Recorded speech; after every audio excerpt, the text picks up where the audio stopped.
Две жительницы Якутии подарили лжеброкерам более 5 миллионов рублей.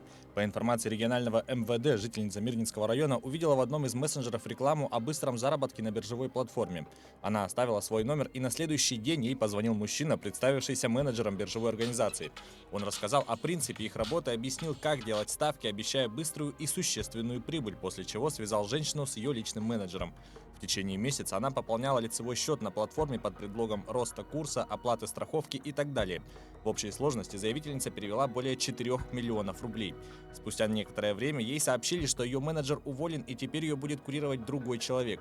Новый менеджер предложил ей оплатить 3000 евро для вывода якобы полученной прибыли, но женщина отказалась, поняв, что ее обманули.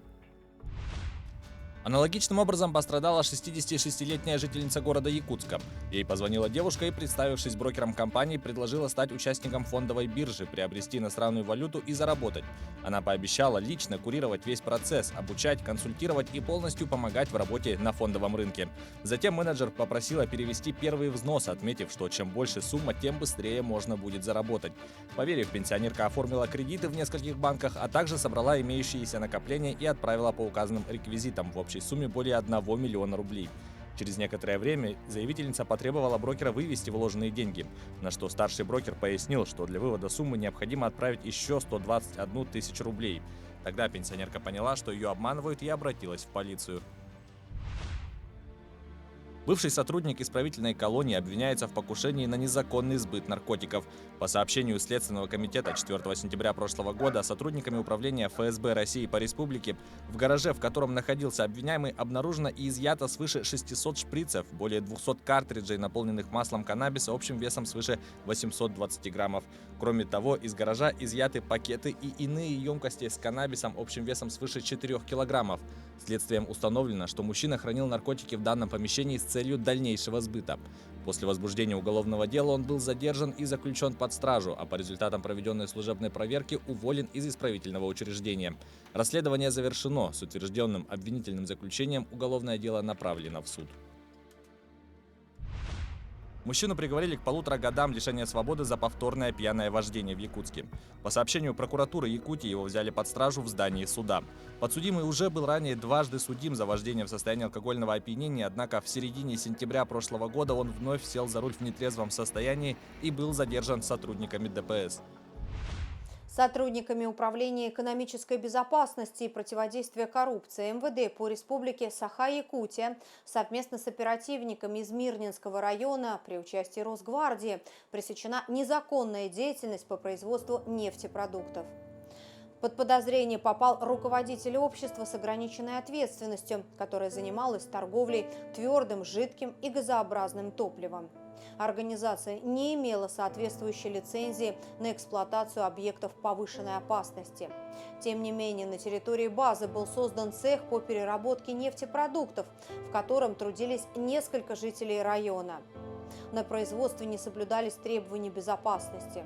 Путем высокотемпературной переработки нефти производились дизельное топливо и другие нефтепродукты.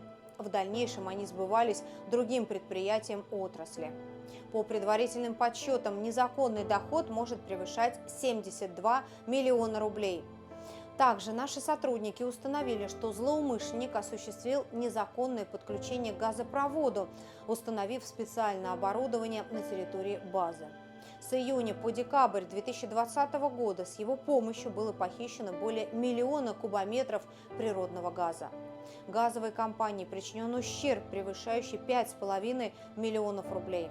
Следственными органами полиции возбуждены уголовные дела по признакам преступлений, предусмотренных статьей 171 и 158 Уголовного кодекса Российской Федерации. В ходе обысков изъяты документация, электронные носители информации и другие предметы, имеющие доказательственное значение для уголовного дела. В отношении подозреваемого избраны меры пресечения в виде подписки о невыезде и надлежащем поведении. 8 человек погибли в ночь с 11 на 12 января при пожаре жилого дома в Екатеринбурге. Среди них 7-летний ребенок. Еще 90 жильцов сотрудникам МЧС удалось спасти. Возгорание произошло в одной из квартир, но дым из нее был настолько густой и ядовитый, что окутал весь 9-этажный дом, говорят спасатели.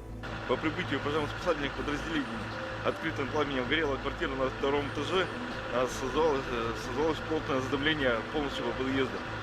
Пожарно-спасательными подразделениями оперативно были приняты меры по спасению и эвакуации людей из горящего подъезда.